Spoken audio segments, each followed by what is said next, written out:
It's 2:11 a.m. when the phone vibrates once on the glass beside your bed. You don't check the screen. You already know the number. You answer before the second vibration.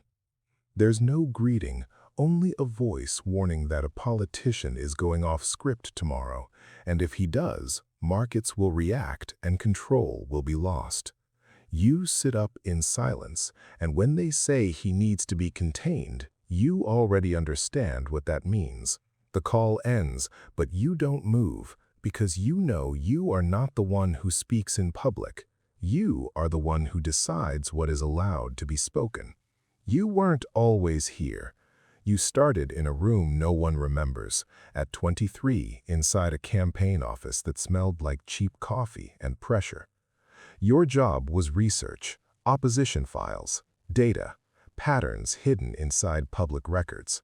You didn't speak much. You observed everything. Who entered rooms first? Who controlled conversations? Who never had to ask twice?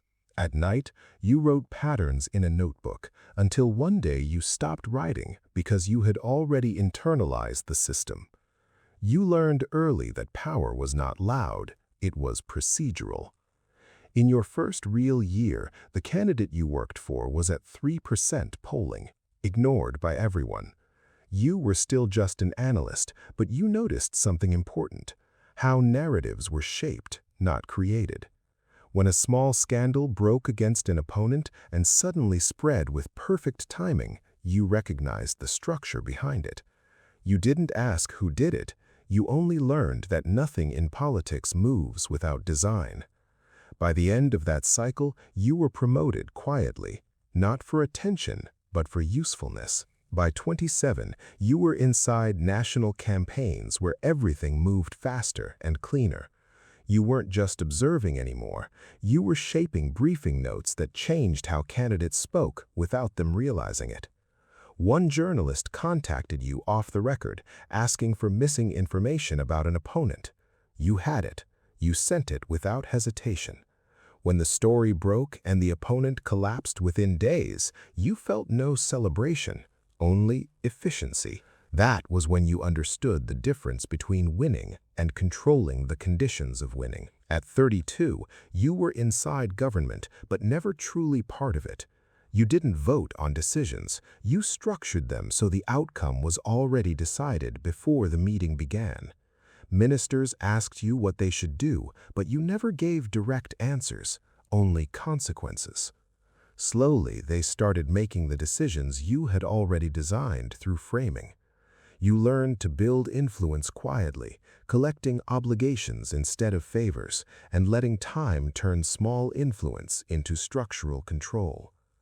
By 38, your phone never stayed silent. Multiple political figures across regions sought your guidance, often without knowing others did the same. You managed narratives that crossed opposition lines, shaping conflicts that looked organic but were carefully timed.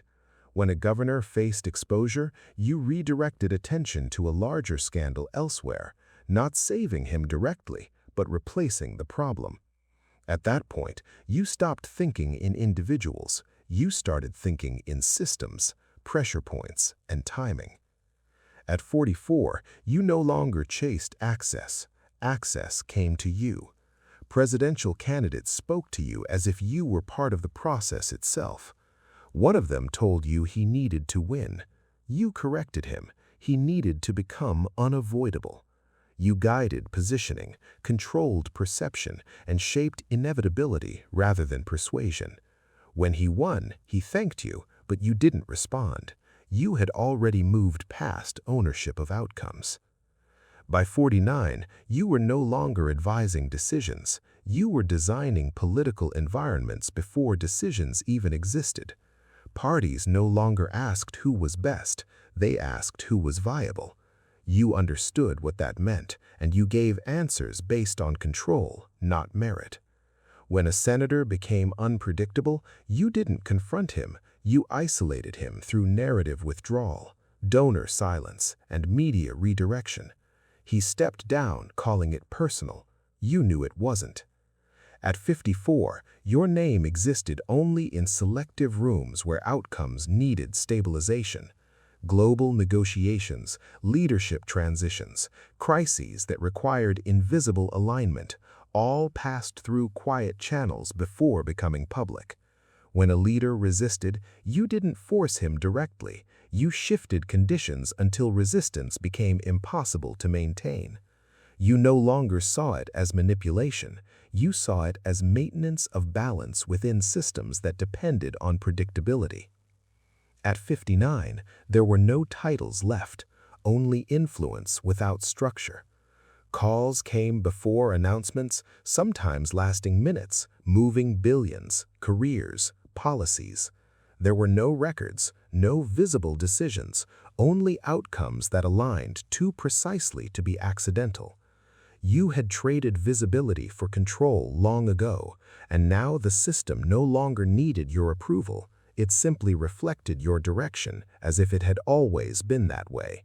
You sit in silence again at 2:11 a.m., making calls without urgency. A narrative begins shifting somewhere in the world because of decisions made in rooms that will never be documented. You don't think of it as power anymore. It is maintenance. And somewhere in a campaign office you will never see, a younger version of you is learning the first rule without knowing it yet. He thinks he is entering a career. He doesn't understand he is entering a system where outcomes matter more than names, and visibility is never the same as control. The system doesn't announce itself, it only responds, and by the time he realizes it, he will already be part of it.